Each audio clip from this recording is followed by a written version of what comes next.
तो भजनलाल सरकार के 6 महीने पूरे हो चुके हैं और 6 महीने में हर वर्ग को राहत देने की कोशिश भजनलाल सरकार ने की है। गरीब हो, किसान हो और महिला सशक्तिकरण पर भी पूरा जोर दिया है, पूरा फोकस रहा है। किसान सम्मान निधि में 2000 की बढ़ोतरी की गई। 3rd ग्रेड टीचर्स भर्ती में महिलाओं को 50% का आरक्षण दिया और ये फैसला कल ही सीएम भजनलाल शर्मा ने लिया है। युवाओं को रोजगार देने पर सरकार का जोर है। पेपर लीक माफियाओं पर भी पूरी तरीके से शिकंजा भजनलाल सरकार ने कसा है। एसआईटी का गठन किया है। पेट्रोल की कीमतों में भी कमी आई है। ये निर्णय भी सरकार ने राजस्थान में सरकार बनाने के बाद 1 से 1.5 महीने के भीतर लिया। ईआरसीपी की राह भी आसान किया और मध्य प्रदेश के साथ में ये समझौता किया। तो ये बड़े फैसले हैं जो भजनलाल सरकार ने विधानसभा के चुनाव के बाद इन 6 महीनों में लिए हैं और ये सभी फैसले भाजपा के मैनिफेस्टो में भी थे, जिसे पूरा किया है। तो एक के बाद एक अपने मैनिफेस्टो में जो वादे किए हैं उनको पूरा करती हुई भजनलाल सरकार नजर आ रही है।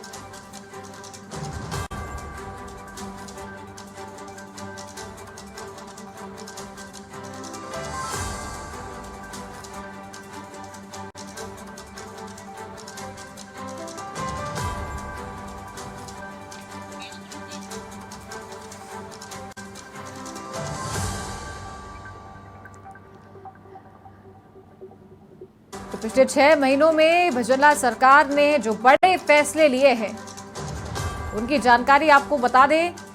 सबसे पहले बात कर लेते हैं महिलाओं की।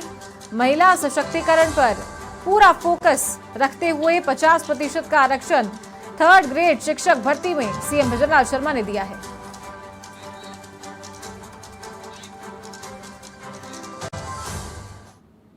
देखो, होनी चाहिए, हार की भी होनी चाहिए और जीत की भी होनी चाहिए। तो निश्चित रूप से ये हमारे हम विश्लेषण कर रहे हैं ना, हार के कारणों का विश्लेषण कर रहे हैं। तो निश्चित रूप से ये आगे जो भी जहाँ गलतियाँ हुई है या कमियाँ रही है उसको पूरा करेंगे। जनता की सेवा में हमारी कोई कमी रही है तो हम सेवा करेंगे और सेवा करके लोगों का दिल जीतेंगे। जनता समझौता हो, जो ईआरसीपी हो, वर्षों की बात थी। वर्षों का सपना भजनलाल जी की सरकार ने चंद समय में पूरा किया और पूरी उम्मीद करते हैं कि इस बार जो बजट आएगा उस बजट के अंदर सारी चीजों का संकल्प सामने होगा।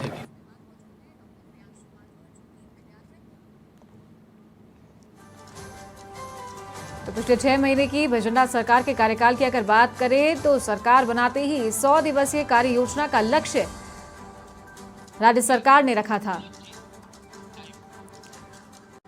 और एक बार फिर से हमारे सहयोगी मनोज शर्मा हमारे साथ लाइव जुड़ गए हैं। मनोज, एक एक करके जो ऐतिहासिक फैसले जो लिए हैं भजनलाल सरकार ने उनके बारे में बातचीत करते हैं। सबसे पहले अगर बात करें ईआरसीपी की, तो बड़ी राहत प्रदेश की जनता को दी थी क्योंकि ये वो मुद्दा था जो पूर्ववर्ती कांग्रेस सरकार के समय भी भुनाया जाता था।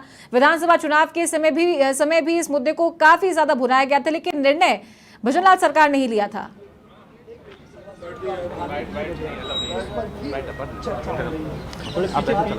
बिल्कुल चालू, जिस तरह से ईआरसीपी की एक करीब 3 दशक से अटकी हुई योजना थी, जिसको कि यहाँ पर जिस तरह से मुख्यमंत्री भजनलाल शर्मा ने शपथ ली और उसके तुरंत बाद उन्होंने इस पर कार्य प्रारंभ किया और मध्य प्रदेश के मुख्यमंत्री हैं डॉक्टर मोहन यादव, उनके साथ बैठक की। और इसमें बड़ी बात यह थी कि मध्य प्रदेश के मुख्यमंत्री स्वयं राजस्थान चलकर आते हैं और उस समय मुख्यमंत्री भजनलाल शर्मा अस्थायी सीएमआर ओटीएस में रहते थे और वहाँ पर ओटीएस में जो मध्य प्रदेश के मुख्यमंत्री हैं, दोनों मुख्यमंत्रियों के बीच में वार्ता होती है, समझौता होता है और दोनों ही एक जॉइंट प्रेस वार्ता करते हैं। और प्रेस वार्ता करने के बाद लगभग तय हो गया था कि ईआरसीपी पर मोहर लगी है और उसके बाद दोनों ही मुख्यमंत्री दिल्ली जाते हैं, जहाँ पर तत्कालीन जल संसाधन मंत्री गजेंद्र सिंह शेखावत के साथ जो तकनीकी खामियां थी, खासकर की जो तकनीकी खामियां आनी थी जिनसे कि पेच फंस सकते थे, उन सबको सुलझाने के बाद एमओयू साइन किया गया और उस योजना को आगे के लिए जो लागू कर दिया गया, जिससे कि